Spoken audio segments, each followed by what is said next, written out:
Okay, well, good evening, everyone. We're joined this evening by our illustrious striker, Jason Cummings. I have to say, we've been looking forward to this chat for quite some time, Jason. So we really appreciate you giving up some of your time this evening to speak with us. No worries, mate. No problem. I'm happy to be here. I think you can say that generally about Australia, can't you? You're happy to be here. Oh, absolutely, mate. Best thing I've done was coming over here. I loved every second. I just came over and embraced it, and it's the best thing that happened to me. Obviously, I fell in love with the manners, and I love playing my football here, scoring goals, and the boys are brilliant. And obviously, living in Australia is one of the best countries, well, the best country in the world to live in my opinion. So yeah, it's just amazing. Well, we're certainly enjoying having you at the club, Jason, and we can tell by the look on your face every single day of the week that you're enjoying it and living the dream as far as many people would be concerned. So welcome to the club, a belated welcome. Obviously, you've been with us quite some time now. Like to just, this will just be, it's an informal chat. It's an opportunity for our members to get to know you a little bit better. And we try not to make it an interrogation of any sort. So, it's a relaxed format this evening and a chance for everybody to get to know you a little bit better. Just kicking off the chat then, who would you say influenced your view of football and your desire to be a footballer when you were growing up? I would probably say it would be, I would just say it would be maybe like my bigger brothers. I've got two older brothers, and they love playing football. And the place where I was brought up, it was a footballing environment. Everyone at my school and stuff, they loved football. My uncle was actually a professional football player as well. So we had a bit in the family there. And no, I've just loved it ever since. When I was younger, going to football matches, and watching like the likes say, I loved Man United when I was younger, so watching like David Beckham, Wayne Rooney, Cristiano Ronaldo, and all that. So they were some of my favourites, and I just since I could walk, I just was in love with football. So I just stemmed for that. I guess as a Manchester United fan, then your toes must have been curling with that result the other night. Oh man, it was a shocker, mate. Aye, but United, they've been doing well so far. They've been doing well. It was a little hiccup. A massive hiccup. That was 7-0, an absolute smashing. But to be fair, it's hard now. I wouldn't say I'm a massive Man U fan now. When I was younger, I used to have the Man U covers and the wallpaper and that. But these days, I'm a Manners fan. I'm the biggest Manners fan. So especially over here with the time difference, it's actually quite hard to watch the games back home. I find that quite strange, but I always watch the highlights in the morning, even with the Scottish football. I follow Rangers and stuff, and I check up on their results every day to see what they're up to. So, but yeah. I guess if we could speak a little about your early football career, Jason. From what I understand, you were a bit of a Hearts fan in your youth as well, and it must have been exciting for you to be signed by your hometown club. But it must have also been equally disappointing for you to be subsequently released from the youth program. Yeah, no, spot on. I was a massive Hearts fan growing up. I lived in that area, Gorgie. I went to Tynecastle High School. The school was just over the road for the stadium. And I remember sitting in class there in maths and English and looking over the stadium and dreaming, I'd be a professional football player and I want to play for Hearts. So, it was my biggest dream. And yeah, I played with Hearts when I was an academy player. I must have been when I was round about 12. I signed with them, and they released me when I was about 16. Which it was disappointing at the time. I got a bad injury on my knee. I was out for about a year and a half. I done my cruciate and I done my cartilage twice. So at that age when I was 15, 16 when I done that, so it was hard to get over that. But I managed to get back playing, and I went back to my youth team, my local team that I played for before Hearts, which was Hutchie Vale. So they've been brilliant with me always, and I went back there, started scoring goals again, and actually that's when Hibs picked me up, and that's when I went to Hibs, and then that's where my professional career began. Was it difficult to sign with Hibernian, given I assume they would be considered a local rival side? Well, it would have been if Hearts never released me. When I remember being younger, and when they released me, I I hold a bit of a grudge over them. You know, being that age, you know, it's a hard thing to take when someone tells you, you know, you're not good enough, and you know, you need to. I'd left school at that age, so I had to go and get a job. You know, I was a gardener for a year and a half, 2 years. So you know, they kind of crushed my dream at that point. You know, I thought it was all over, and you know, I stuck at it, and you know, Hibs gave me that opportunity, and no, I just remember being delighted to have an opportunity to be, you know, a full-time football player.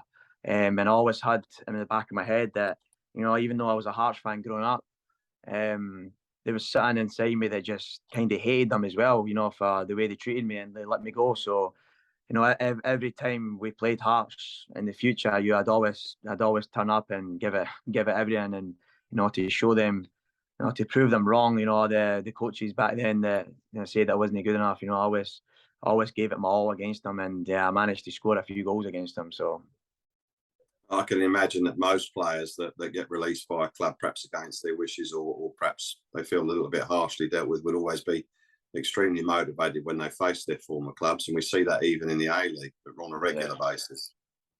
no, exactly. So it sounds from what you've just told us, so it sounds like you were around about 16, 17 when you fully entered the professional domain with Hibs. Is that right? Yeah, I would have been 17 when I signed with Hibs. You know, just with the academy.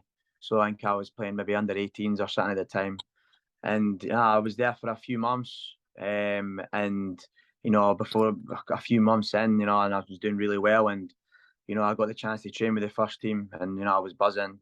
And then there was a time period at Hibs where, you know, the Hibs were doing really poor at the time. So it was, I think the manager got sacked, and then you know, the next game it was an interim manager that came in, and he just went, right, I'm going to put him up top. Cummings, he's starting. So no, I got that little luck, a little break there, and you know, that was it. And no, I absolutely loved my time at Hibs. You know, it was amazing. I was there for, how long was I there for? 4 years. We won the Scottish Cup there. Well, we got relegated on my first season. We got relegated, and I was the one that missed the penalty to put us down. That was when I was 18, so that was my first professional season, or half a season.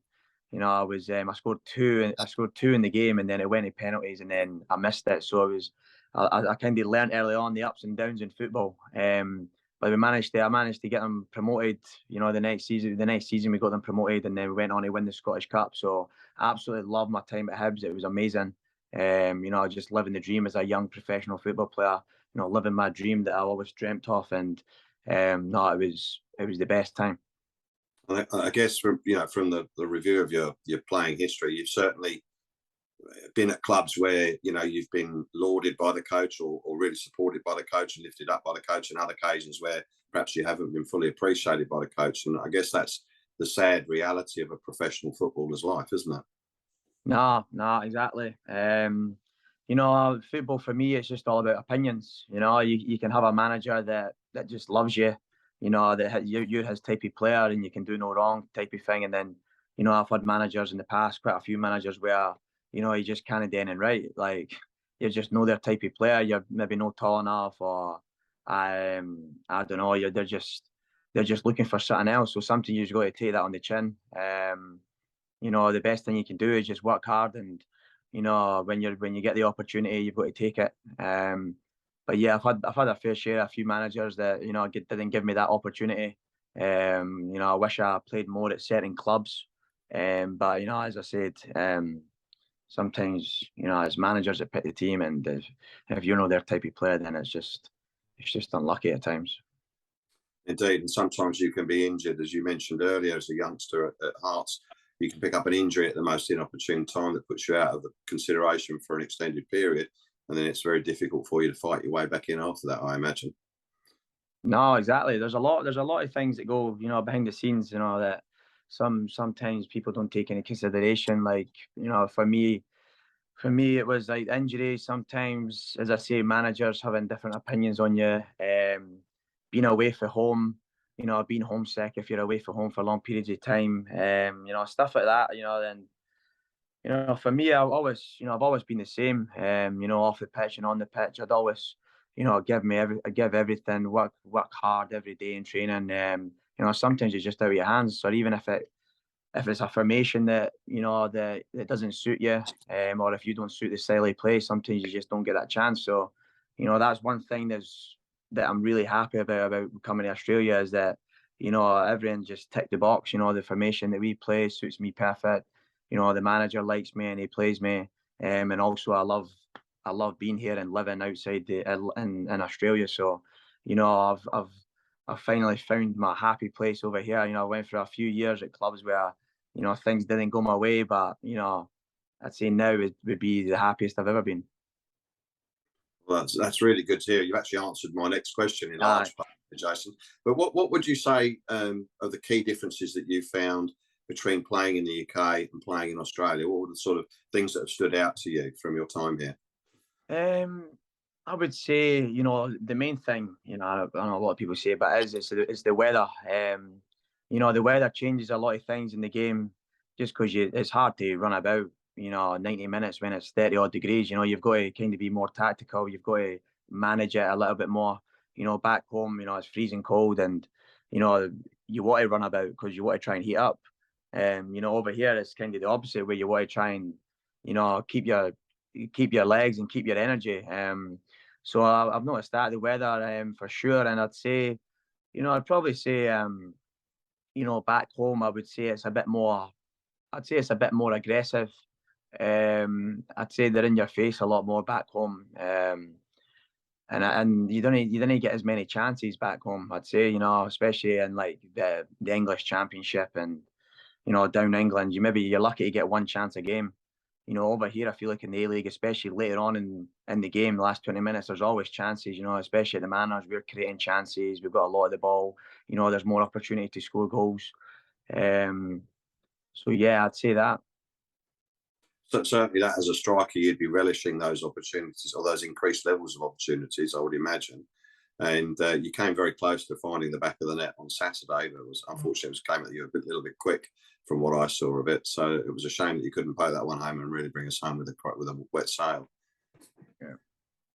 So you I recall your debut in the FFA Cup or the Australia Cup at Leichhardt. You mentioned the temperatures earlier. I think we were on about gas mark 5 that day, and it must have been quite a shock to you, I would imagine. Oh yeah, man. I remember I was only here maybe not even a week, and the first game it was in Sydney. I remember it, and 30 plus degrees, and I just remember coming from I was at Dundee before, and it was freezing cold back in Scotland, and then coming and playing this heat. It took me by surprise a little bit. It's just kind of adapting. I remember sprinting about, and I was looking at the other players, and they were kind of taking their time a wee bit more. When the ball would go out for like a corner, say, some of the players would just kind of more like take a light jog. I remember I'd sprint back in, but I was killing myself in the heat. So that's something that I've learned, to manage that, as I've went on. But I would say that, I've been here over a year now playing in the heat, and I'm still no used to it. I'd say honestly, like it's hard to get used to. Some of the weather, the temperature that we play in sometimes, I feel like it's dangerous sometimes, to play. And I think that we had a game, it was the Melbourne City game, and I think it was like 36 plus, and it was really hot and sticky, and running about, I actually felt a wee bit faint. I remember coming in after the game and I had to lie down for like 20 minutes, and I felt like really bad. So it can be dangerous at times, but I feel like the Australian lads over here, they're used to it and that. So hopefully give me another season and I should be all right. I think it's something that the APL and the FA need to look at, though, Jason, in reality, because player welfare has to be a large part of the consideration for any game going ahead. And I am aware that there were a couple of Canberra United Women's League players that I believe suffered a heat stroke after a game in Canberra. So I do believe it's a topic that does merit much more detailed discussion and some sort of sensible ground to be reached on when these games are played, in order to firstly protect the players, and secondly to allow a spectacle of a game of football to take place. Yeah, no, you're spot on. As I said, it's dangerous. If you've not had, if you've not had food or something before, or if you've not drank a white water, you could players could faint and have major heat stroke. And as you said with the game as well, you're not going to get the same the same buzz about the game. It's going to be laboured, and even when, because they'll need to put in the drink breaks as well. So it's a slow pace. Sometimes if it gets over a certain heat, I feel like they should change it or even change the time. I don't know why they didn't just change the time to like a later kickoff if they know it's going to be a hard day. So I think maybe they should look into that a wee bit more. I know it's a lot because of the TV, so I think that's the problem. Is if the TV's got it, then it needs to be played at that certain time. I think that was the problem when we played Melbourne. It was like a 5 o'clock kickoff, but it was like 36, 37, and everyone was saying like, could we not just put it back to like 7:45 or 8 o'clock when it cooled down a wee bit? But I think because the TV had it at that time, so I think maybe it's something that they could look into a wee bit more to protect the players, because it can be dangerous. Absolutely, and I think we'd all as fans, certainly support a move to improving that situation from both a spectacle and a player welfare point of view. So hopefully, the message has been received by the powers that be, and that they act on it for the coming season. I guess we can only hope.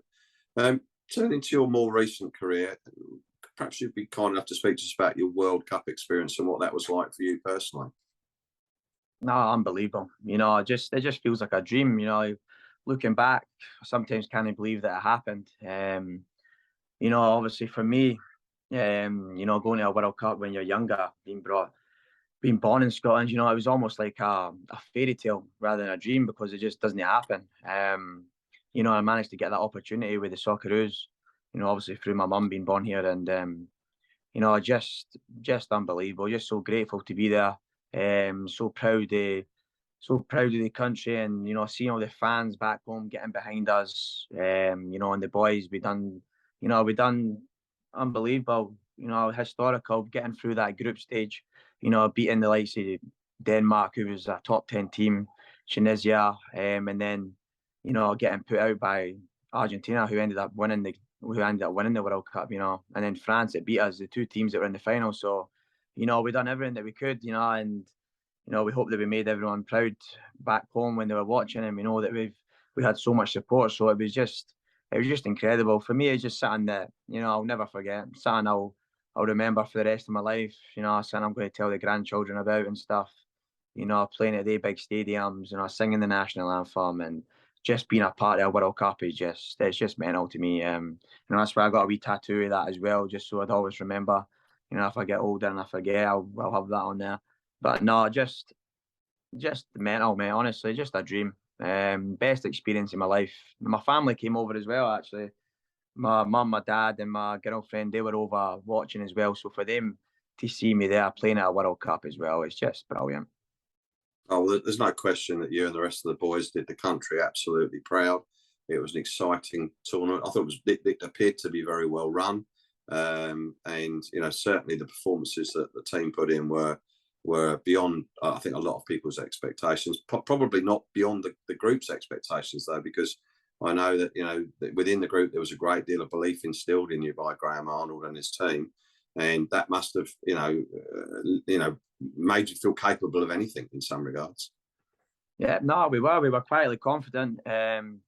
We said that when we were training, and had team meetings and stuff, and says that that we're not here just to take part. We're here to show everyone how good that we are. And one thing that we've got that some of the teams maybe lacked was that we, the togetherness there is brilliant. A proper close knitted group. A group that would go out there and do anything for each other. I think that was the difference. We wanted it so badly, and we wanted to make everyone proud and their families back home, and it was just fair play. We gave everything, and we've got quality players there as well. I forget there's some of the players are quality. We've got that, but we've just kind of got that togetherness as well. That I think that's what pushed us over the line a bit. I think it's fair to say also, Jason, that this World Cup was probably a good showcase for the standard of players in the A-League, because a lot of that success was built on those players who've either come through the A-League or were still playing in the A-League. No, I know, spot on. You know, it was amazing to see quite a few of the boys for the A-League playing, getting their opportunity over there and playing the World Cup and showing that, you know, how good players that they actually are, you know, that we've got in this A-League. You know, obviously Goodwin, he was different class, he scoring a goal against France. Lecky got a goal as well. He plays in the A-League. Just amazing. You know, I don't, sometimes the A-League, it doesn't get enough credit as what it does. You know, like the players, that's one thing I noticed about the league. You know, there's some quality players here, some top players. You know, and that's how you see it in the World Cup. You know, so you know, I'm glad that happened. I think I'd be right in also saying that you were quite surprised that you got such respect from the other players in the A League, making when you made the Socceroo squad, that other players were basically, you know, praising you for making that and wishing you the best of luck at the tournament, which perhaps wouldn't always be the case elsewhere. Yeah, no, it's probably a little bit different for back home. You know, in Scotland, where I'd say, you know, there's more rivalry back home. You know, with like the likes of Rangers, Celtic, Hearts, Hibs. You know, I feel like over here, you know, especially when you go away, the Socceroos, it just kind of all comes together as one big family. You know, it doesn't really matter who you play for. You know, all the fans get behind you regardless. You know, and you know, I'd say that's maybe the difference. You know, back home in Scotland, when Scotland play, you know, there's still a lot of you know, Rangers fans, Celtic fans who maybe would still dislike players that are on the opposite team. You know, it just happens. You know, Scotland are very passionate about that. And I feel like over here, I feel like when you go away with the Socceroos, it doesn't really matter who you play for. Kind of rivalry goes aside, and you know, it's just everyone supports the team. Yeah, it was noticeable when we played Adelaide at home a few weeks ago that Craig Goodwin received quite a warm round of applause when he exited the field. So I think that's kind of indicative of how football unites rather than divides in Australia. No, exactly, mate. It's even with the same with me. I've had the same experience. Even when we were playing Perth, we played Perth away a few games ago. You know, and after the game, you know, there must have been about 10 Cummings shirts, you know, Socceroo shirts, you know, all Perth fans, you know, who are just saying, "Oh, thanks so much for, you know, the World Cup, what you done and you and the boys have done, and you know, we loved it. You know, you inspired so many people, and you know, just the support for all the teams has been brilliant. You know, I'm lucky. I'm one of the lucky ones with the Socceroos that I am in the A-League, so I managed to come back and you know, see the support, and then you know, because most of the boys all play overseas, so you know, I was lucky that I came back. You know, when we came back at Sydney, I got a big reception at Sydney. Everyone was there supporting us, clapping us, and then every game since, you know, even if it's the opposite team, you know, they always come up to me and say like, "Wow, like fair play what you've done in the World Cup." So you know, it's amazing to see. Well, and hopefully the first of many appearances for the national side, Jason. We look forward to seeing you wearing the green and gold in the future. Yeah, now hopefully, mate, it's just the beginning. Just the beginning of my Socceroos career. You know, I've only had a couple caps, so you know, hopefully I can kick on. You know, and you know, play more games for them, score more goals for them, and you know, I'm only 27, so I say I've still got a few years in me, especially internationally as well. So yeah, I'm excited. There's a lot coming up as well, a lot of big games, and you know, so I'm just doing my best every time I get that call. We say we look forward to it with much anticipation. Moving on to some other aspects of your football life. Do you have any game day superstitions at all? Game day superstitions. Oh, what do I do, mate? Always, do you know what I do? I've started this season was what I do is always warm up next to Joshua Nisbet. I need to always. I think one of the games I done well. I don't know what game it was, but I done well and I scored. And I remember I was speaking to Nizzy warming up, and then the next week I remember saying like, "Nizzy, you got to warm up with me because I done well last week." And then I done well again that week, and then ever since me and Nizzy warm up together. So this whole season is me and Nizzy always warm up together. So that's kind of something that I'm superstitious about this season. And then I've always got the one where my tattoo, Carlos, on my leg. I always give my dog a little rub on his chest. You know, it gives me luck. So I normally do that before I go out to play. But yeah. Well, I'm sure Josh much prefers warming up with you than he did with Usain Bolt. It was about 3 foot height difference between the two of them. Yeah, it's true, mate. Aye. But That's true. there's a wonderful picture of him and Usain coming on as substitutes for the game down at Yeah, camp, and it's quite comical, to be honest. I yeah, I've think seen it. well, I've seen it. It's quality. that was quite cruel on the part of the coach, I thought. But how's your rib injury progressing? I mean, I know you were pretty sore a few weeks ago. How are you travelling with that? Are you able to say? No, it's a lot better. It's a lot better. You know, the first few weeks, you know, when I done it, it was painful, really agony. You know, I had a lot of sleepless nights where, you know, I couldn't sleep on it. If I laughed or coughed or anything, I would get this sharp pain in my ribs. So for a good few weeks, it was really sore. And then I don't know, a few since I'd done it, I got injected after every game. You know, for the next 4 games, I was getting injections before the game to numb the pain, so I could go out there and play. But I'd say now it's, you know, it feels amazing. It feels kind of back to normal now, so I'm not getting injected of that anymore. So yeah, I'd say I'm back. It's back to being pretty much normal. So that's good. Well, that's good news. It was quite an eye opener. The A-League's All Access show where Mr. Marcelo was took a particular interest in your injury. So I'm not sure that he was painted in a very positive light as a result of that. But I guess that's professional football, is the reality of it.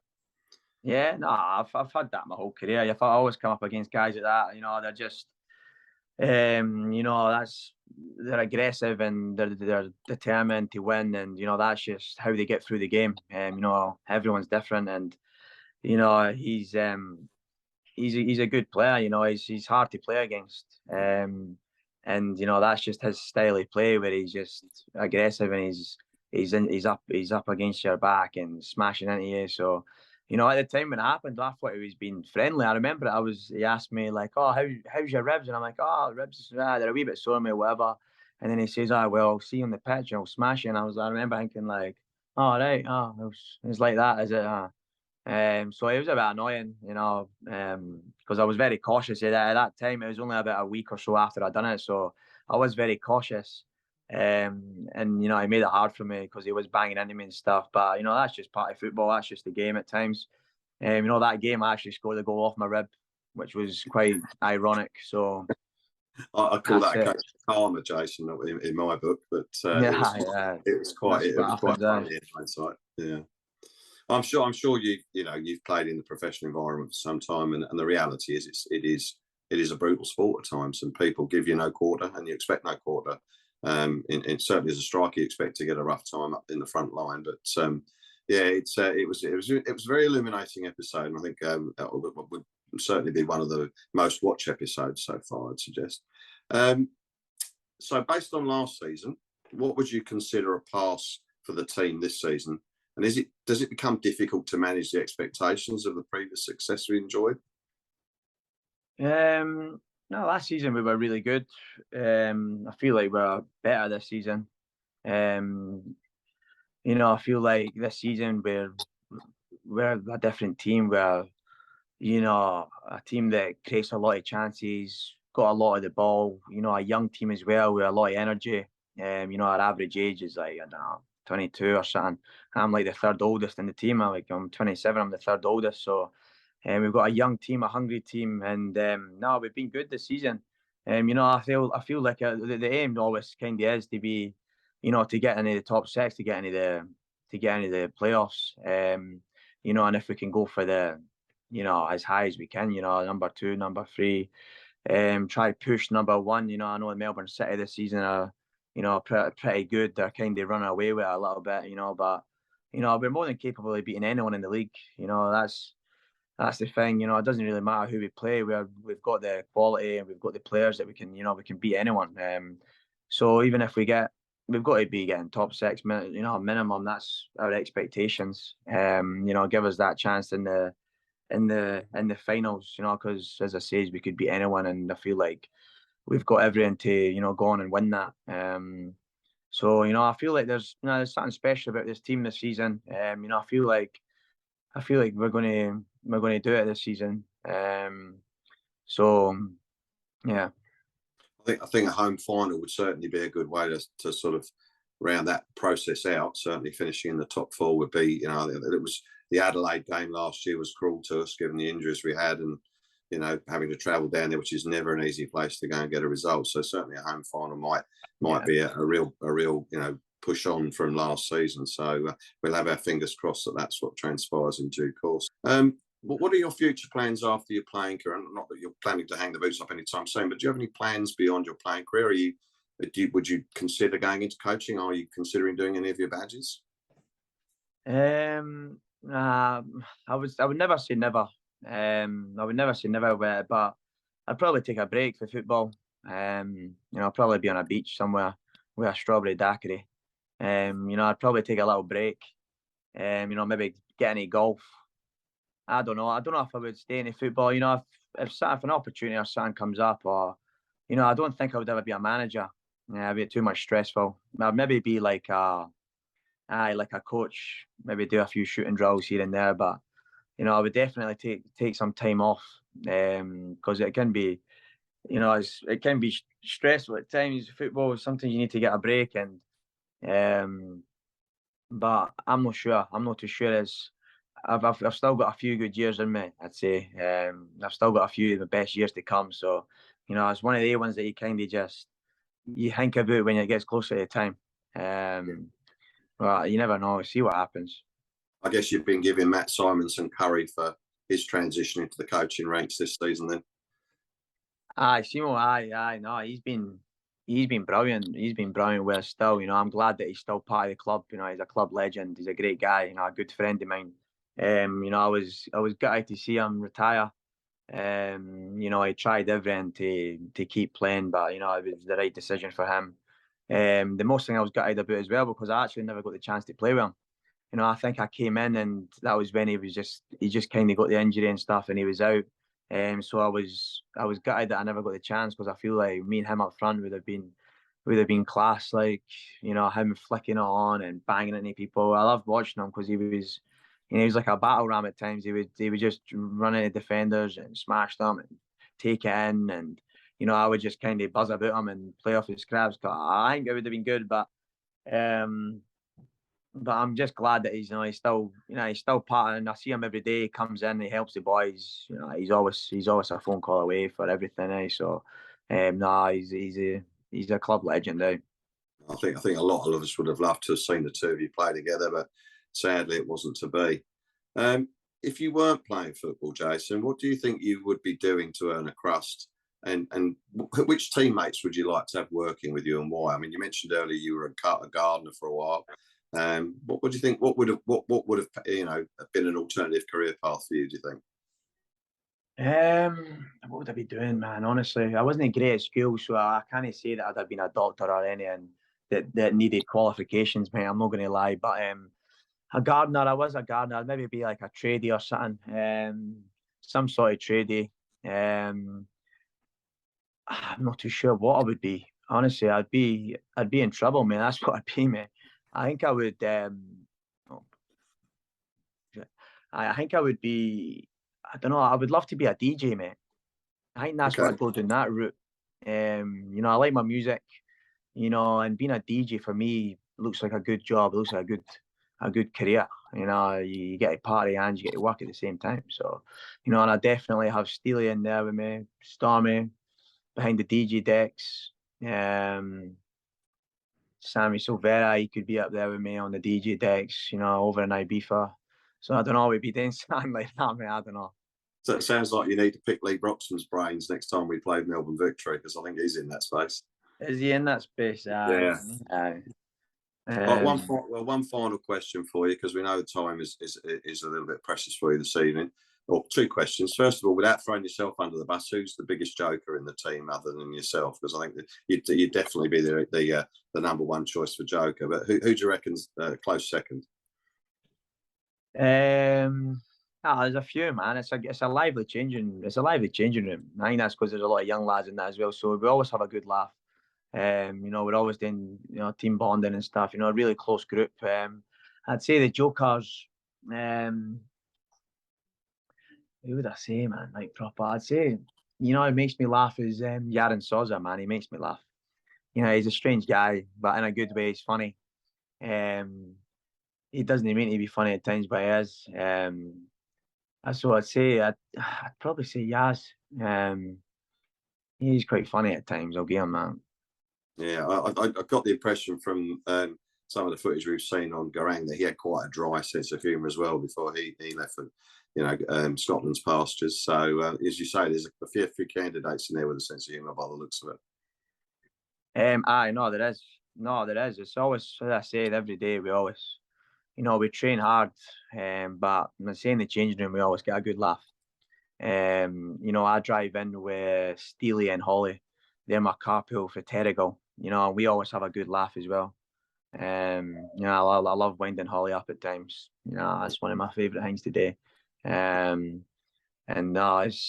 a good. That's what I say. That's why I love it so much. Yeah, it's a close group of boys, and I think that's just what makes it so much easier. Yeah, as you say, a healthy, enjoyable work environment is something that should never be taken for granted, whatever walk of life you're in. So I've got one final question for you. Have you ever had any unusual requests from fans that you were able to share with us?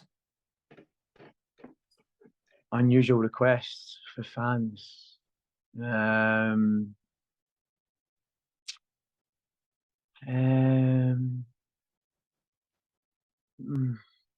not too sure, man. Have you ever had to put an autograph in an unusual place or something like that? I've signed my fair share of breasts over the years, man. I've signed my fair share of breasts. So it's back okay, before, Jason. Back before I was married. Yeah, indeed. Yeah, no, I can imagine. No, but I've had there's a few fans that have got tattoos in my signature. It was actually a guy, a big Manners fan.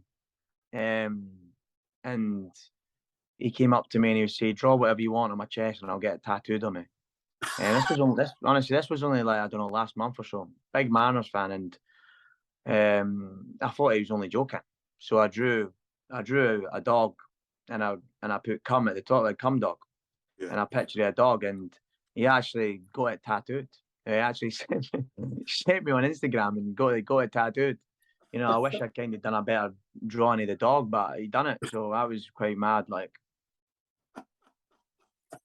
oh, that's priceless, Jason. But that kind of sums up the crazy world that you live in, I guess. But look, thank you so much for your time this evening. You've been really great to speak with. We appreciate you giving up your evening, and we thank you, as I say, for all your efforts during the season. Look forward to seeing you guys get a result in Mudgee this weekend, and also to watching you play more games in green and gold, hopefully starting with the Ecuador games coming up very shortly. Perfect, mate. Appreciate it, mate. Thank you so much. Take care of yourself and have a great evening. Cheers, mate. Legend. Thank you. Take care. We'll look forward to seeing you on Saturday. Yeah, that's it.